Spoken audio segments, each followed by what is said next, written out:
Fluminense, ladies and gentlemen. These guys, they are it. They are him, they are her. I don't know what to call them. They are just that team. Just look at what it means to beat UCL finalists Inter Milan 2-0 in the knockout stage of the Club World Cup. It says a lot about the kind of people that Fluminense are. From the beginning, Fluminense just looked like they wanted it. From even the first match, they looked like they wanted it more. First match against Dortmund where they played 0-0, they were very unlucky to have played 0-0, but they passed through that group and they were the second, probably the strongest team in that group because seeing the way they played Dortmund. But they went through their group and now they jammed Inter Milan.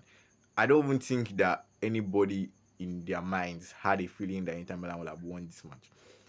But it's the manner of this win. Inter Milan tried and tried and tried, but it didn't just work. And now look at what it means for Fluminense to win. Let's just look at this. Let me show you a couple of pictures. Look at Thiago Silva, a 40-year-old man. A 40-year-old man leading that Fluminense defense in this competition. And see how they have played out their lives on this ground. Just look at what it means to them. Look at the goalkeeper here. 44 years of age. Denied Inter Milan. He made some incredible saves today, and Inter Milan were by far unlucky. They had chances in front of goal, but you can't say that this keeper wasn't good. He was good, all right. He was there. He was when they called upon him. He was there. In Inter Milan were just not it throughout this competition. And let's be honest, Inter Milan actually struggled throughout the competition. Their group stage, they were.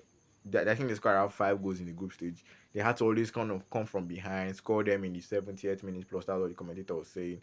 Inter Milan weren't giving that vibe. And basically, I read an article somewhere on the internet after Inzaghi left, and he said that the team kind of knew before Inzaghi was leaving. They had a feeling that he was going to leave before the UCL final. So kind of that thing affected their mentality going to the final. That now you say that's excuses, but after the final, Inter Milan just dropped on some certain form of level. Like they just dropped below what you would expect from them, what you expect the kind of players that they have, the caliber of players that they have, to just the way they were playing since the ACL final has not just been something to write home about. Yeah, they won a few games, but you can just picture that this is not what you expect from an Inter Milan side. And big ups to Fluminense, man. Upsets upon upsets upon upsets. And now they have pulled off another one. Very interesting one. I can't wait to see who they face in the quarterfinals. Have a conversation now. Can they actually be the dark horses in this competition? Because they kind of are to me. But just find out what happened next. But big ups to Fluminense, big ups to Thiago Silva, big ups to this team.